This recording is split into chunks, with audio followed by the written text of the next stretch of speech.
Hello friends, welcome back. तो एक बार फिर से मैं राजेश यादव स्वागत करता हूं आप सभी फ्रेंड्स और स्टूडेंट्स का आपके अपने इस यूट्यूब चैनल टारगेट विथ राज पे। तो दोस्तों, मैं लेकर हाजिर हूं एक और मोस्ट इम्पॉर्टेंट सेंट्रल आइडिया जिसका नाम है फॉग। और प्रस्तुत लेखक को भाई कार्ल सैंडबर्ग ने लिखा है और इस पोयम को इन्होंने बहुत ही शानदार और अच्छे तरीक़ों से उन्होंने बताया है।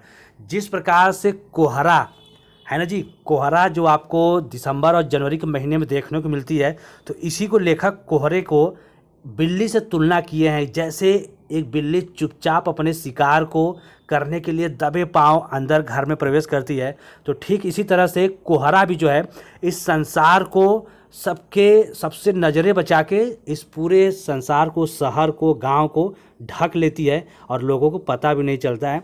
तो इस कविता में लेखक ने ठीक यही सभी बातों को बताया है। तो आइए इस क्लास को, इस वीडियो को शुरू करते हैं। लेकिन वीडियो को शुरू करने से पहले आप सभी दोस्तों से बस इतना रिक्वेस्ट है भाई कि वीडियो बनाने में बहुत मेहनत लगता है, तो बस आप छोटा सा काम कर दीजिए कि एक लाइक कर दीजिएगा, और पहली बार देख रहे हैं तो शेयर कीजिए और चैनल को सब्सक्राइब जरूर कीजिएगा। और साथ में बगल में आपको घंटी दिखेगा, उसको ऑल पर प्रेस रख देंगे तो जब जब जो भी क्लास चलाई जाएंगी उसका नोटिफिकेशन आपको सबसे पहले प्राप्त होता रहेगा।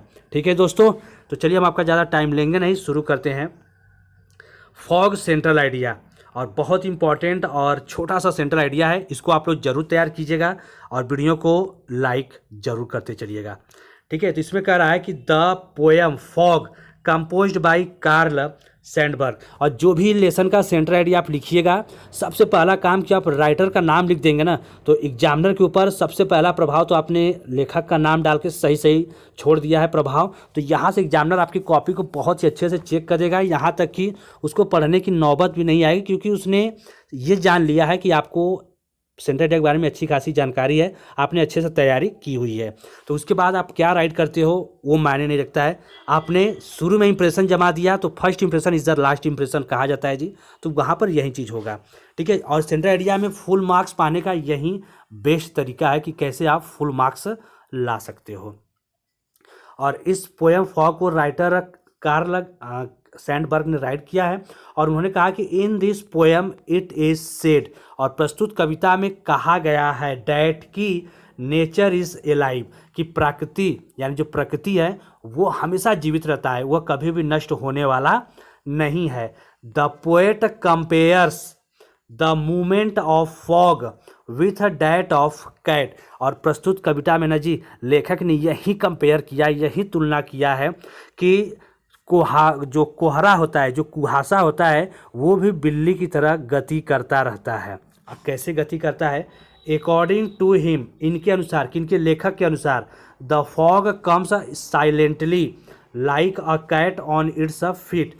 लेखक के अनुसार जो कोहरा होता है वो चुपचाप दबे पाँव जो है बिल्ली की तरह जो है वो भी आता है। जैसे बिल्ली घर में चुपचाप दबे पाँव आती है, पता नहीं चलता है, उसी तरह ये कोहरा भी, कुहासा भी जो दिसंबर और जनवरी के महीने में हमें आपको देखने को मिलता है ना, ये भी चुपचाप बिना बताए आ जाती है। जैसे हम रात में सोए, सुबह उठते हैं, अरे कोहरा मिल गया है, तो ठीक इसी तरह बिल्ली भी जो है चुपचाप चली जाती है। तो यहाँ पर लेखक ने यही चीज़ों बताया है, और इसमें दिया ना कि विदाउट मेकिंग एनी नॉइज, बिना कोई शोरगुल किए जैसे बिल्ली आती है, ठीक उसी तरह कोहरा भी जो है फैल जाता है।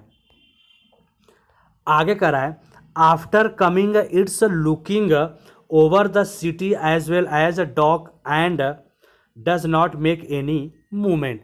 और लेखक कहते हैं कि जब कोहरा पूरे शहर, जब पूरे जगह व्याप्त हो जाता है, तो ये पूरे शहर को एकदम अपने आगोश में ले लेता है, पूरे शहर को जो है एकदम ढक लेता है। हर जगह जो है सफ़ेद ही सफ़ेद वस्तुएं दिखाई देने लगती हैं।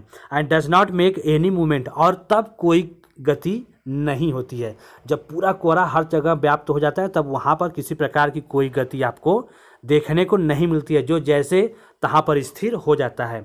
Finally its goes away silently like the cat, और इसके बाद ये चुपचाप बिल्ली की तरह वापस चली भी जाती है।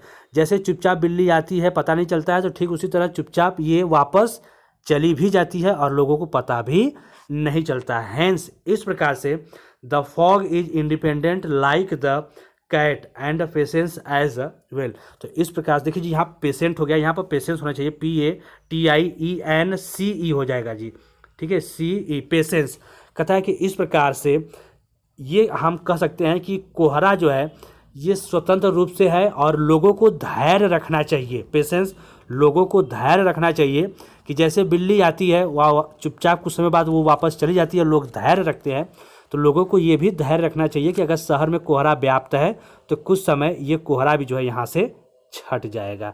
तो ये रहा सेंट्रल आइडिया, और आई होप कि ये भी सेंट्रल आइडिया आपको अच्छे से समझ में आ रहा होगा। अगर आया होगा तो वीडियो को लाइक कर दीजिएगा, और अभी तक आपने सेंट्रल आइडिया तैयार नहीं किया है तो इस सेंट्रल आइडिया को आप तैयार कर लीजिए। एग्जाम में मैंने 3 मोस्ट इंपॉर्टेंट सेंट्रल आइडिया आपको बताया है जी, ठीक है, 3 सेंट्रल आइडिया मैंने आपको बताया, और उन तीनों सेंट्रल आइडिया को आप खूब अच्छे से तैयार कर लीजिए। और उन सेंट्रल आइडिया को अच्छे से तैयार करने के बाद मैं पूरे गारंटी के साथ कह सकता हूं कि आपको ये 3 सेंट्रल आइडिया एग्जाम में मिलने वाले हैं। तो पहला सेंट्रल आइडिया मैंने डस्ट ऑफ स्नो बताया है जी, ठीक है, इस सेंट्रल आइडिया को भी आप तैयार कर लीजिएगा। और दूसरा सेंट्रल आइडिया मैंने फायर एंड आइस बताया है, फायर एंड आइस बताया है। और तीसरा सेंट्रल आइडिया मैंने FOG फॉग बताया है। इन तीनों सेंट्रल आइडिया को आप देख लो, और एग्जाम में मेरी पूरी गारंटी है कि ये तीनों सेंट्रल आइडिया आपको एग्जाम में मिलने वाले हैं। ओके स्टूडेंट्स, तो चलिए अब मिलते हैं नेक्स्ट वीडियो में, और मोस्ट इम्पॉर्टेंट आपको ऑब्जेक्टिव टाइप ग्रामर के क्वेश्चंस के साथ। तो अभी तक के लिए स्टूडेंट्स, जय हिंद, जय भारत।